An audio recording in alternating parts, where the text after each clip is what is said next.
everybody. Welcome to the Buckeye Weekly Podcast. I am Tony Gerdeman, here as always with Tom Orr. Tom,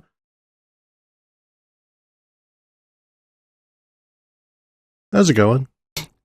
Kept me waiting there. We got there eventually. That was good. Boy, Tony, it is a historical day here on the Buckeye Weekly Podcast. Something that happened today that has not happened all season long, not even once all season long. Tony won a bold predictions week with something on the line. It's incredible. I'm flabbergasted.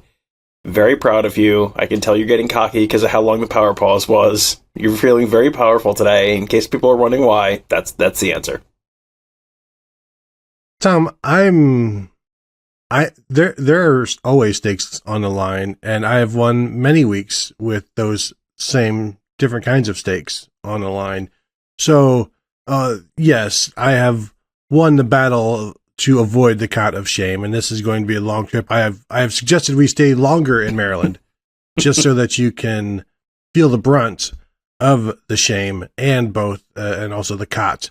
But we'll stay there for a couple days and then we'll leave, and we're all looking forward to it. Some of us more than others now.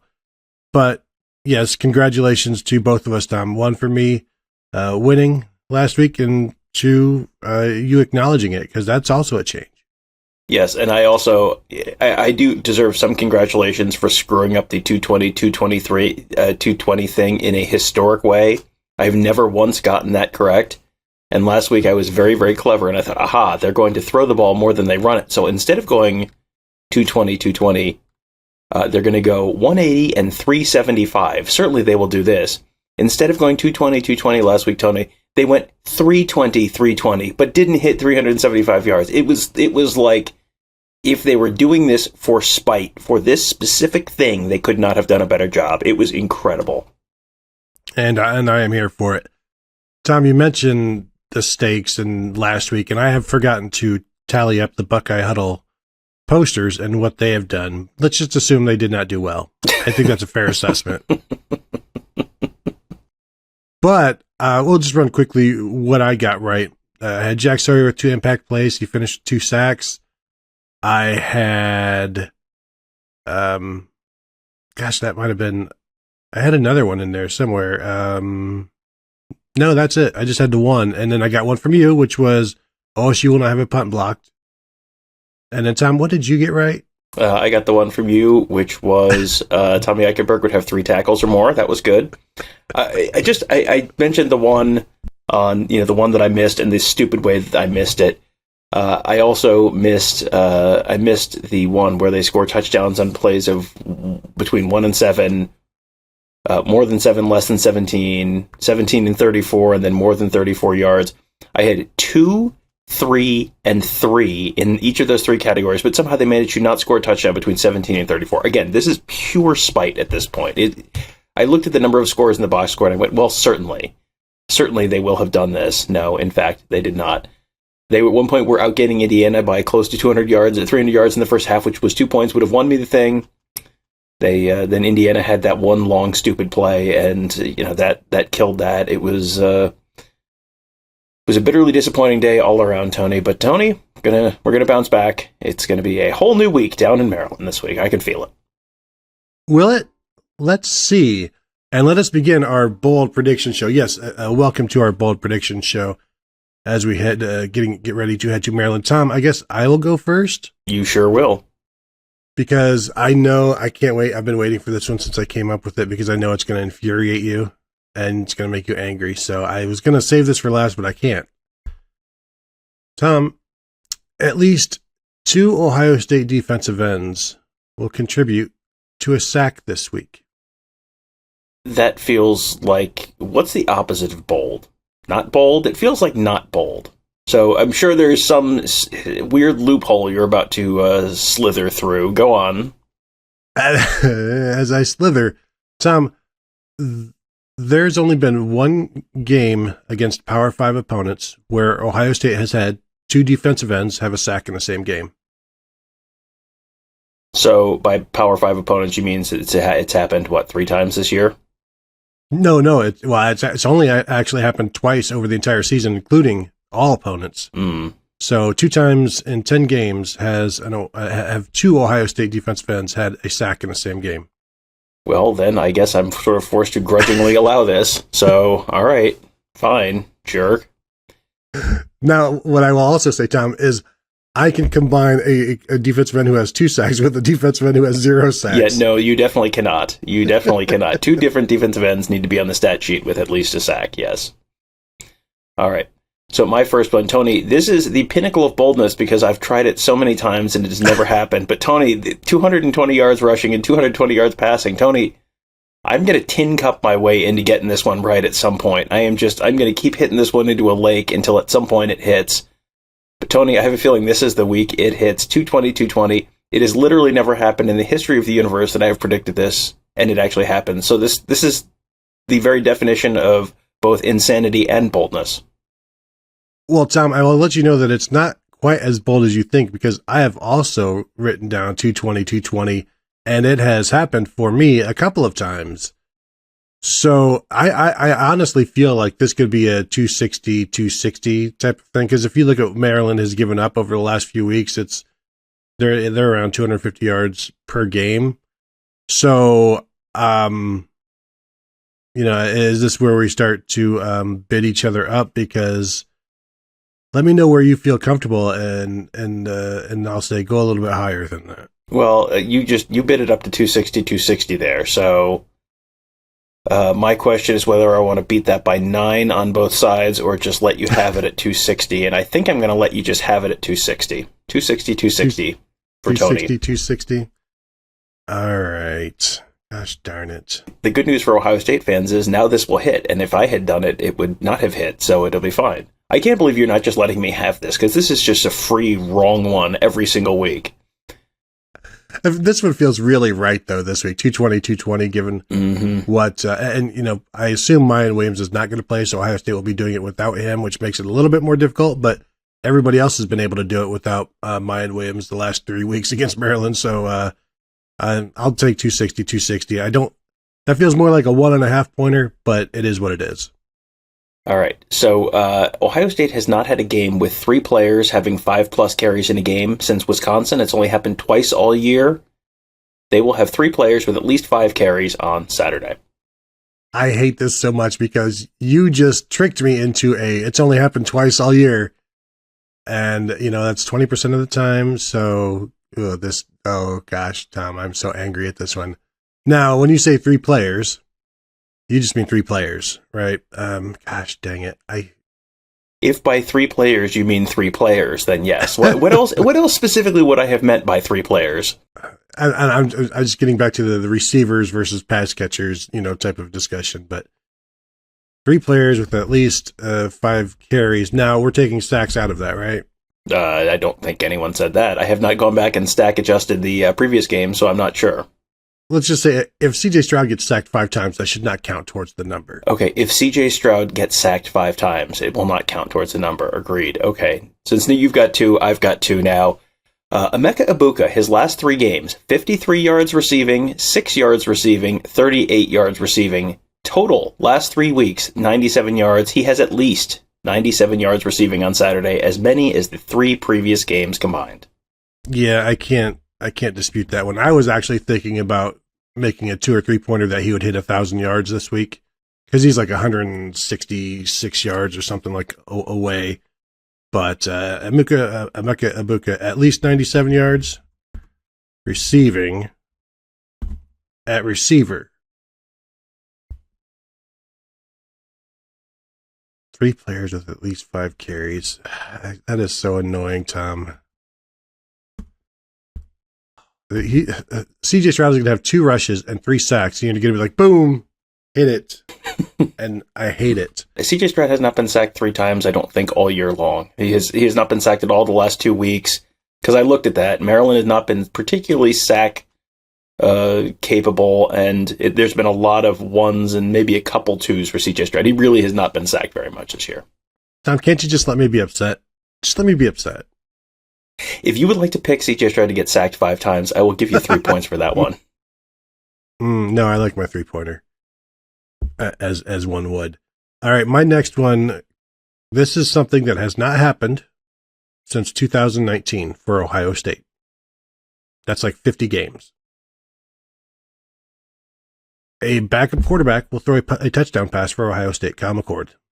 That's one you had last week. You didn't realize how bold you were last week.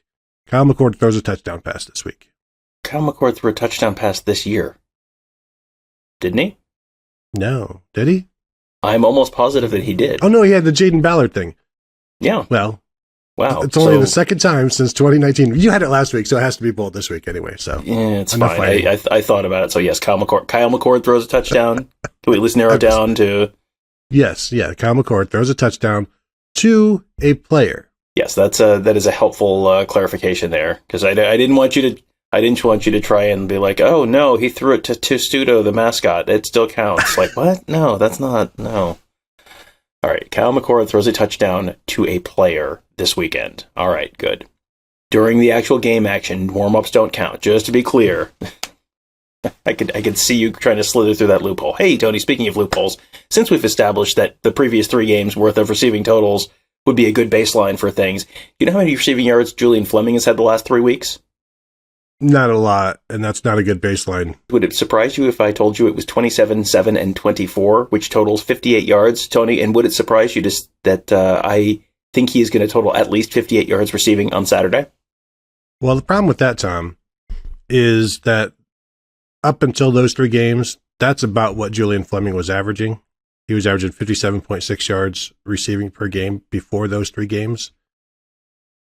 So I can go with the Emeka because you're predicting 97 yards. Like if you want to predict Julian Fleming to go, say, 87, because you got to figure they're going to put up a bunch of yards. I don't care what they've done in the past 3 weeks. I mean, we should throw out the Northwestern game in any of these stats. But if you want to say Julian Fleming has 15 targets and 4 catches, now we can talk. Now that's something. But no, looking at his past season, 105 yards against Iowa before things took a tumble. I can go because his second best day is 81, Tom. So now that we've established the 20% thing, even though he has not played all 10 games, if you want to go 82 yards, I can go 82 yards. Well, Tony, since we've now established that season averages are the important thing, let me change you to Taulia Tagovailoa, who has thrown for 239 yards on average this season. How has he done the last 2 weeks? Well, that doesn't matter. We've now established that. So Taulia Tagovailoa has averaged 239 yards passing. I say Taulia Tagovailoa has held 50 yards under that 239 yards per game average. So you're not even going to consider the Julian Fleming thing? You don't even think he'll have 70 yards receiving? I'm saying I'd like to switch my pick to Taulia Tagovailoa. Has, 180-something yards passing? He is averaging 239 yards per game this season. So I'm going to say he's held 50 yards under that, 189 yards or less. Right, but Tom, we're like the College Football Playoff Committee. We look at the entire picture. Mm-hmm. Averages are only one thing. And you also have to have the numbers that we're talking about be a separate thing. Like saying Julian Fleming is going to have 55 yards receiving is not a bold thing. Saying Ohio State is going to hold Taulia Tagovailoa to 190 yards passing when he hasn't even equaled 190 yards passing the past 2 weeks, these things cannot be bold and exist in the same world. These are all numbers that we've all seen. We can all do the math, some with a calculator. Others can do it by their, right in their mind. But neither of those two things, Julian Fleming having 55 yards receiving or Taulia Tagovailoa throwing for 187 yards or whatever, neither of those things are bold. So I will say this for you. You are a lot like the College Football Playoff Committee. I think very similar things about you and the College Football Playoff Committee. So, thanks, Boo. That's I like that the previous 3 games are not a viable data set. You have to look at the whole season. But when you look at the whole season, you got to look at the previous 2 games. Otherwise, it's got to. You got to look at the entire picture. That's good. That's good intellectual consistency. I like it. Okay, so what was the Julian Fleming number you wanted to give me? Well, his second highest total this season is 81. So, if you want to say he equals that, he's played in 8 games. So if he equals that, then that's the third time in 9 games that he's done that. So now we've reached a 33% threshold. He has done this a third of the time. What's his third highest? Third highest is 67. Okay, so I'll say he has 68. That would also be 1/3 of the time he has 68 yards or higher. No, because then it would be 4 out of 9 times, so it would be 44%. I thought you said 81 was his second highest. Right, but I'm saying if he gets 68 yards in this one, that'll be the 4th time he's done it this season in 9 games. So that's nearly half the time. It's not bold. So what's his third highest? 67. Okay, so if he gets 68 yards receiving, that would only be the 3rd time in 9 games. This feels like a who's on first situation. Well, I just, are we establishing that 1/3 of the time is a bold thing now? Is that where we are? What if I make it 69 yards, Tony? Would that sell you on it? It doesn't sell me on it anymore. I'm really stuck on the 1/3 of the time is that bold. I guess if we are establishing it, maybe we should just say 34% of the time. If something, but if you want to go 68 yards, that's fine. I really think he's going to hit that because they need to get him going. So I will allow that one. And everybody else will see, like, yeah, it's, as a receiver. Yes, 68 yards receiving on Saturday. 10 more than the last 3 weeks combined, Tony. The pinnacle of boldness. Pretty good chance he gets on a 1 catch, though, this week. Would you like to predict a 68-plus yard touchdown for Julian Fleming? Well, do you want to hear my Julian Fleming 3-point prediction? More than anything in the world. Julian Fleming scores 2 touchdowns this week. Mm-hmm. One of at least 17 yards, one of at least 34 yards. Good. That's a good 3-pointer. So I believe in Julian. You do not. I'm picking him to go over a receiving number, so that actually would constitute. I am predicting him to go exactly 51 yards. All right, Tony. Joe Royer has played in 3 games this season. Oh, God, Tom. He has only 1 catch, Tony. He has 2 catches on Saturday. Yeah, fine. Joe Royer, Tom. Rooting for Joe Royer on this one. Supposed to be impartial media, but you're going to hear Tom from the sideline.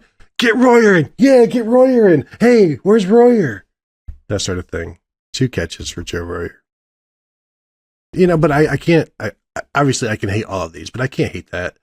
You know, I think we may have done something similar with G. Scott at some point this season. Yes, well, we were constantly picking G. Scott to score his first career touchdown, so that was about 4 weeks in a row. That was almost a 220 level. But then he got one at Michigan State, so it all worked out. All right, so I have 2 1-pointers yet to go. I'm going to go with this 1-pointer, Tom.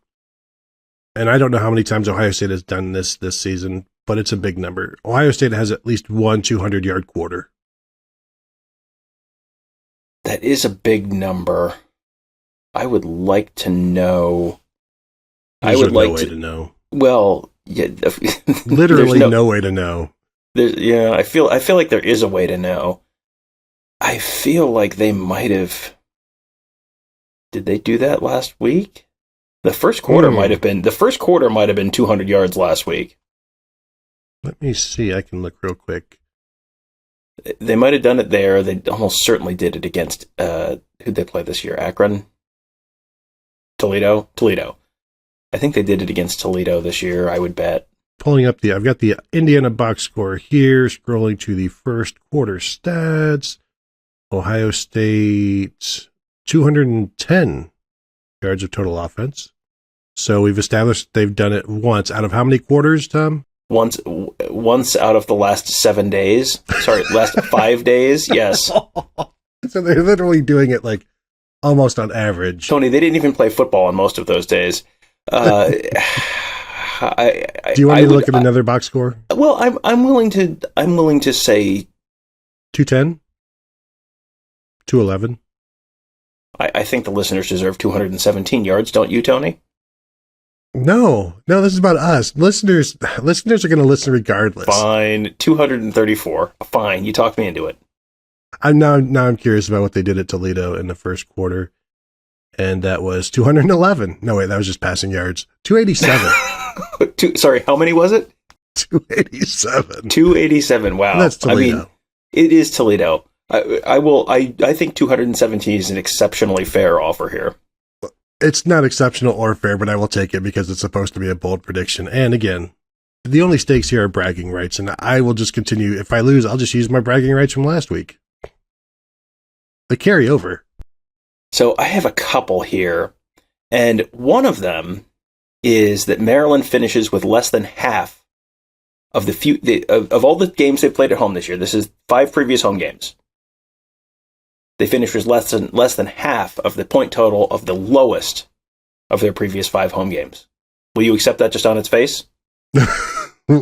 Tom, what is that lowest point total for Maryland at home? 27 points, Tony. 27. In every single game at home, they've scored between 27 and 38 points. So you're saying Maryland no more than 13 points? 13 points, yes. Yeah, the line on this, I think, equates to like 52-13. I'm just pulling that out of the air. I don't think that's true. I think I saw it was more like 38-17 or something like that. But this is Maryland is one of those teams like Iowa, like Penn State, that is very different at home than they are on the road. They've been terrible the last 2 weeks, but that was at Wisconsin and at Penn State. They've been very consistent at home, between 27 and 38 points in every single one of their home games this year. And the last 2 weeks, those have been road games. Talia Tagovailoa, not quite healthy, has been terrible. I will say this, Tom. It can't be more than 12. I just don't want that field goal. I think they're going to, like, the offense has been very, very terrible the last 2 weeks, scoring 10 points total. And again, we're not just talking about, you got to look at the entire scope of the season and everything, Tom. You can't just look at the last 2 games. But if you look really hard at the last 2 games, regardless of where that venue is, do you think that they're, I'm going to predict that they're going to be held to 3 points more, no more than 3 points than they've totaled the last 2 weeks. I will give you 12, and I feel bad about that. And again, no stakes, 12. 12, that's fine. 12 is, I will accept 12. And, you know, the thing that's going to get me here is the garbage time. Like, you'll have a walk-on punt return or muff a punt, and then all of a sudden you go from 7 to 14 points, and then you lose this one. That's the thing that gets you here. So I have already accepted the fact that I'm going to lose this on something stupid, so that's fine. It should happen, but it won't. Tom, does anybody lose this on something smart? No. It's all stupid. All right, Tony. You already did your 3-pointer, so let me do my 3-pointer. Ohio State scores in a play of exactly 34 yards. Gotta have it. Can't say no to that, and that's kind of annoying, Tom. Now, are we talking touchdowns, or are you throwing field goals in this as well? Like I'm throwing field goals, and if they get a negative 34-yard safety, I will count that as well. I mean, no safeties. If Ohio State gets a play of negative 34 yards, Tony, I will give you 10 points for that. Do you accept? I do accept. Okay, so 34. I mean, really, that's a roulette spin. So, I mean, you can't fault that one. Can't take that one away from you. Let's see. I've got a 1-pointer here, and I've got my 2-pointer left. My 1-pointer. How do you have a 1-pointer left? You should be through 5 of them. Right. Well, I gave you a 3-pointer. I still have a 1-pointer left. All right. Feels like you're going to have 6. This feels like a 5th down situation, but I have not been writing yours down. Here are my 1-pointers so far that I've let you know. 2 defensive ends with contribute to a sack. Kyle McCord throws a touchdown. 217-yard quarter. 260. And then I gave you my 3-pointer. Okay. My last 1-pointer, the best rushing performance against Maryland so far this season, Tom. Do you know who has done that? As an individual or a team? Team, sorry. In terms of yards per carry. Is it Penn State? Actually, Penn State last week, 249 yards rushing, 5.8 yards per carry. The best overall performance, not including Wisconsin's 278 yards. They were close, but Michigan ran for 243 yards on 40 attempts, 6.08 yards per carry. Tom, I'm saying Ohio State rushes for at least 6.09 yards per carry, besting Michigan once again. 6.9 yards per carry. Got it. Yeah, agreed. That's fine. 6.09 yards per carry. Literally never happened in the history of space or time. Yeah, that's one that for 1 point, yeah, I have to let you have that one. So, yep. All right. So, do you want to do your 2-pointer now? Sure. Here's my 2-pointer. Maryland allowed the second lowest number of points in the third quarter in the nation. Michigan has allowed the absolute lowest number of points nationally in the third quarter this year, 9 points. Maryland has allowed 16 points. Tom, my 2-pointer, Ohio State betters that number in this game in the third quarter, at least 17 points for the Buckeyes in the third quarter of this game. That is deeply annoying, and I probably have to allow it, which is, that doesn't seem like a very big number, but you're sort of, you've set it up with that feels like a 1-pointer rather than a 2-pointer, but I probably have to. I don't think any of your 1-pointers are so bold that I thought, oh, that could be a 2. I don't care for this. 16 points all season long in the third quarter. That's 9 games. Have you seen the teams that they have played? Counterpoint. Are you familiar with the rest of the Big Ten? I am not. I have no point of reference for that. So you're telling me Rutgers didn't really run it up on them? Wow, that's. I don't know if they've even played Rutgers. Maybe they haven't played Rutgers yet, and so then you haven't even factored in the Rutgers juggernaut yet. Yeah, I have to allow this, but I'm just please know that I'm deeply annoyed by it. Tom, that makes me feel so good. All right, my 2-pointer. Maryland has thrown only 6 interceptions all season. Ohio State has 3 interceptions on Saturday. Yeah, this feels like one of those where watching a little bit of the Maryland-Penn State game, Talia Tagovailoa is just like bailing out constantly and just throwing stuff up for grabs. So 3 interceptions, that's a big number. How many times has Ohio State done that this year? Let me take a look. It's not. I think it's like maybe once or twice. Yeah, they just did it against someone 3 weeks ago. Who was 3 weeks ago? Northwestern? No, that was 2 weeks ago. They have done it. Yeah, they did it 2 weeks in a row against Iowa and Penn State. So they've done it 50% of the time over the last 4 games. Your parsing of the importance of season-long stats versus recent stats is just... Here's the thing. Like, 3 is a lot, and I just want to see how many times they've done it over the years. They did it once last year. 2020, they did it at none there. 2019, 1 time. So 4 times in the last 4 seasons? Yeah, that's why I wanted to look to see, because it is a big number. And how many times has Talia Tagovailoa thrown 3 interceptions in a game? Probably every time against Iowa, but let me take a quick look. Yeah, I remember the Iowa game 2 years ago. He had like 4 or 5, but he only has 6 all season, and the Maryland team only has 6 all season. So yeah, he has not thrown 3 interceptions in a game this year. It was 5 last year against Iowa. Boy, that was a bad one. And then he did 3 and did it twice in 4 starts in 2020, Tom. So half of his starts and half of the seasons of his career, Tom, in one particular season, he's thrown 3 interceptions in a game. So how many did he throw against Ohio State in 2020? I'm only looking at the games in which he has thrown 3 interceptions in the game, and he's done that 100% of the time. He's thrown 3 interceptions in a game. But you know what? I'll acquiesce. I'll go ahead and allow us 3 interceptions for the Ohio State defense by their players. Your benevolence knows no bounds. It really doesn't. Thank you for that. But now, Tom, we have our friendlies. Our friendly prediction that we handle over to each other. Tom, I'm sure you have put no thought in yours, because your thought is never about being friendly. It's about being contentious. So I will give you mine. Marvin Harrison has a catch of at least 8 yards in this game. It's funny. I was going to give you a Marvin Harrison one, so I guess I'll go a different direction. Just go one boulder in like 9 yards and like, see how bold I am, or 7, whatever. Let's see. C.J. Stroud completes a pass that travels at least 10 yards in the air. Does it have to be completed?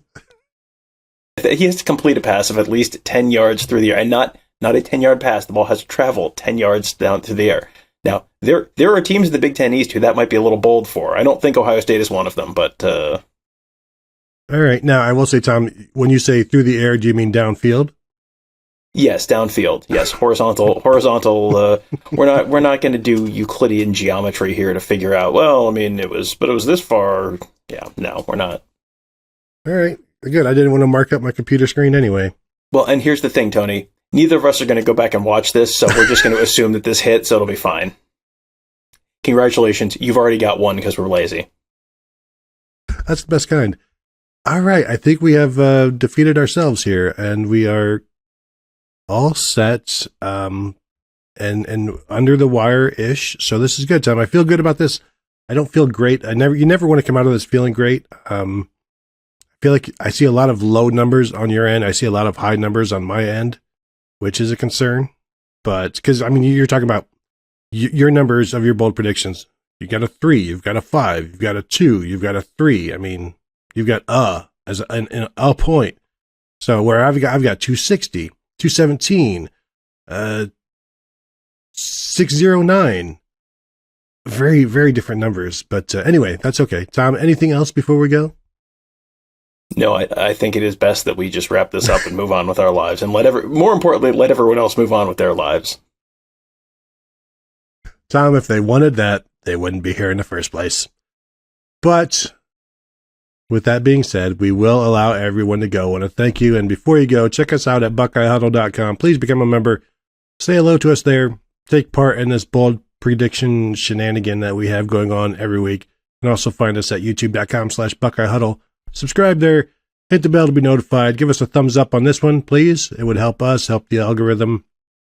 Mainly just help me and make me feel good about myself. So thank you all for joining us today, and we'll talk to you guys later.